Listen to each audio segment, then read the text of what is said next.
Eu estou aqui com o pastor Moacir Paulo de Souza, presidente da nossa Assembleia de Deus, Tempo Central, no campo de Messejana, a IEADEME, e nós estamos vivendo um momento histórico, visitando aqui o terreno que foi adquirido pela igreja, onde será construída a sede.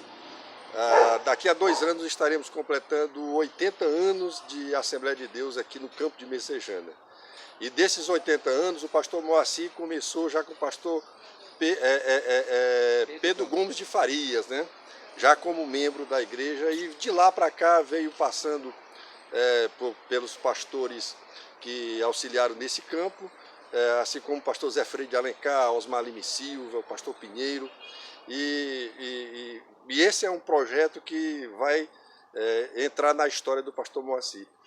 E voltando no tempo, pastor Moacir, é bem diferente o tempo do pastor Pedro Gomes de Farias, quando o senhor iniciou na fé, para os dias atuais, pastor Moacir? Muito diferente, né? Naquela época, as coisas muito difíceis, né? Os recursos financeiros também muito escassos, os pastores tinham muitas dificuldades em fazer qualquer coisa, mas tinha também um lado interessante que o número de crentes era pequeno, mas o povo era bastante, assim, parece que um pouco mais temente a Deus, né? Hoje, devido a essa quantidade de igrejas que tem, de movimentos, de tantas coisas, aquele sentimento de compromisso com a igreja local, ele já não é tão forte como era nos princípios. Mas a gente vale a pena ressaltar que aqui no campo de Messejana nós temos sim ainda um bom número de pessoas que têm mantido a sua fidelidade, a sua integridade e com temor serve a Deus. Isso serve para, por um lado, glorifica o nome de Deus e também nos dá assim mais uma tranquilidade em pastorear. Havia algum sonho no início da sua fé de chegar um dia a liderar como pastor presidente do campo de Messejana? Nunca passou pela minha cabeça ser pastor do campo de Messejana. Eu tinha um sonho, eu tinha um propósito, que quando eu me aposentasse da empresa que eu trabalhava, da Companhia Hidroelétrica São Francisco, eu iria me dedicar à parte de ensino. Ia fazer umas apostilhas e ia dar algumas palestras por aqueles pastores que me solicitassem, ia me dedicar totalmente ao ensino. Mas Deus estabeleceu um caminho diferente.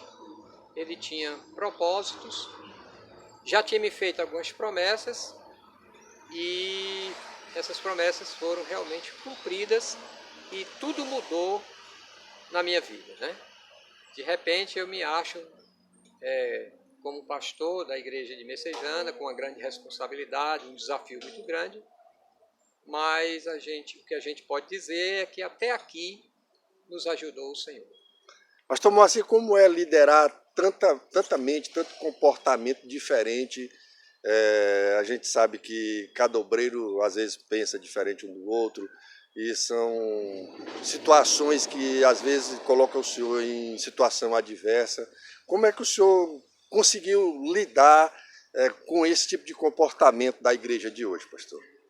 Na realidade, o líder ele precisa, primeiramente, de ter convicções. Ele precisa ter convicções de que Deus lhe colocou naquela posição. Porque quando você tem um líder sem convicções, ele fica muito fragilizado na sua administração, né? Eu tenho as minhas convicções de que Deus me colocou à frente desse trabalho. Então, quando eu estou diante de um problema, de uma luta, o meu socorro é o Senhor. Então, Ele tem me ajudado, né? Eu não tenho em mim essa capacidade de liderar Messejana, não é isso. Agora, eu tenho essa mente, eu tenho essa compreensão de que Deus está comigo e Ele é o suficiente para me dar a direção diante das tomadas de decisões, né? abrir aqueles caminhos que são difíceis, que são muitas vezes, como a gente diz, o nosso braço não alcança, somente a nossa fé, e a gente vai cumprindo esse ministério nesse nível de confiança de que o Senhor está conosco e Ele é capaz e suficiente para nos abençoar. Pastor Moacir, essa igreja da pós-pandemia, ela mudou muito o quadro de antes desse comportamento social que a gente passou a desenvolver com essa problemática? Ela mudou. A gente observa duas coisas que aconteceram. Aqueles crentes que eram fiéis, eles continuam fiéis. Mas aqueles crentes que estavam numa situação de vacilo, de indecisão, eles fugiram. Eles tomaram alguns rumos, se afastaram do convívio, se afastaram de estar nos cultos, e isso causou esse fenômeno. Muitas pessoas que nós tínhamos na igreja, nós não estamos vendo mais, né? Porque essa permanência deles em casa, alguns tomaram como pretexto para realmente entrar no que a gente chama de comodismo, se acomodaram, né? A gente ora a Deus, suplica a bênção de Deus para que essas pessoas sejam despertadas e voltem ao convívio da igreja, né? É na igreja que a gente ouve a palavra, que a gente é edificado e que a gente cresce espiritualmente. O senhor acha que a igreja vai conseguir lidar com uma estratégia diferente daqui para frente para poder fazer o seu trabalho evangelístico, pastor Moacir? Na realidade, a questão do evangelismo é o ponto mais, eu diria que foi o ponto mais afetado nessa pandemia, devido à restrição, né? A restrição para as cruzadas, a restrição para o trabalho de evangelização. Você vê que aqui no campo de Messejana a gente tinha cruzadas tremendas, cruzadas que a gente fazia. As confepedes, né? As confepedes, concentrações de 2.000 pessoas, 2.500 pessoas e até 3.000 pessoas, e a gente teve que parar.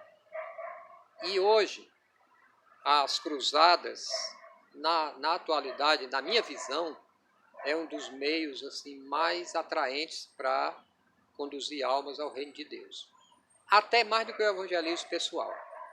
O evangelismo pessoal, no passado, ele já foi mais forte, mas devido a essa proliferação de seitas que estão aí de casa em casa divulgando ensinamentos errados, as pessoas já não têm mais aquela sensibilidade que eles tinham de ouvir a palavra. Eles até ouvem ali, mas para eles é como se tudo fosse a mesma coisa.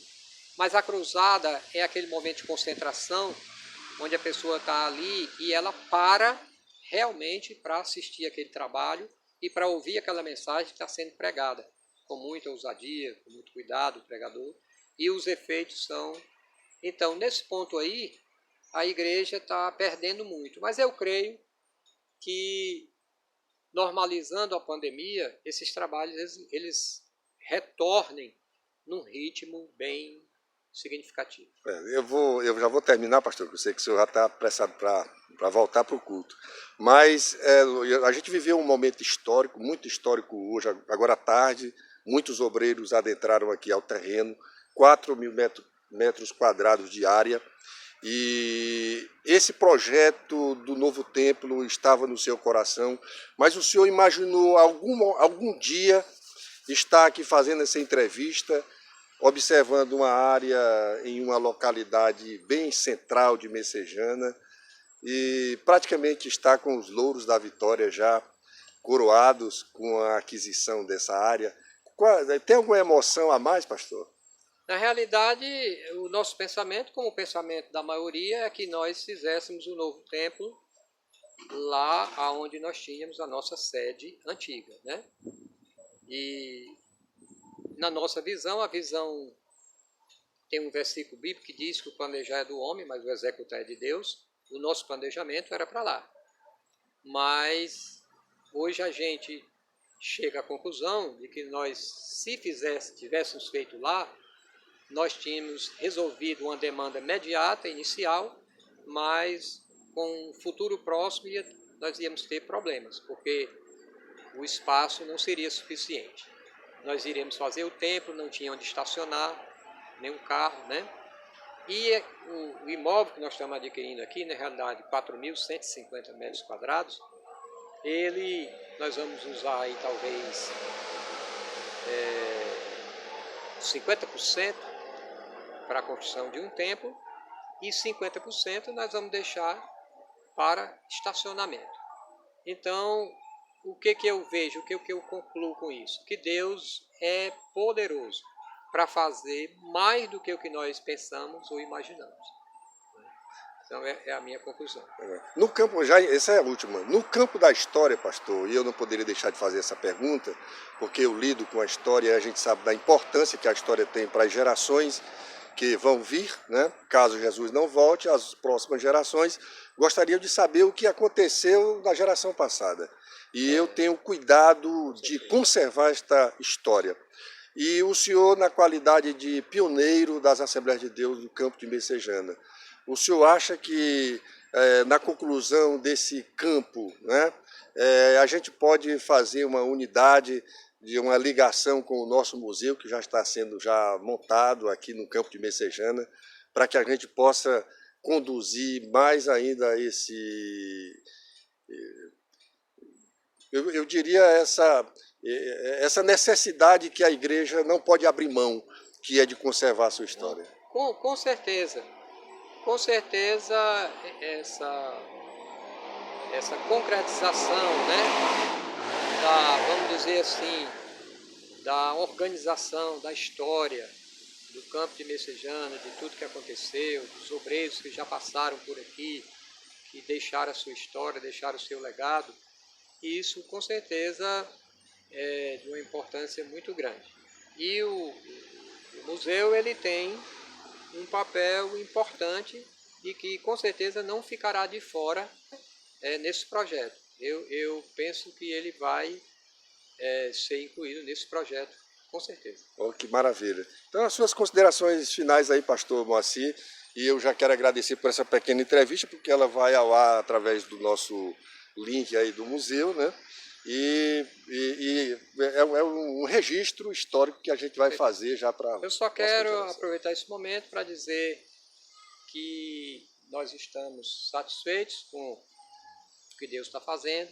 Conclamo a todos os membros do campo de Messejana, a todos os irmãos, a todos os servos, todos aqueles que querem cooperar com esta obra, para que a gente entre nesta guerra e a gente conclua, né, com a cooperação de todos, o pagamento desse terreno. E para isso nós precisamos, primeiramente, das orações dos santos e da cooperação de todos. Um abraço a todos e o nosso muito obrigado. Maravilha, olha aí.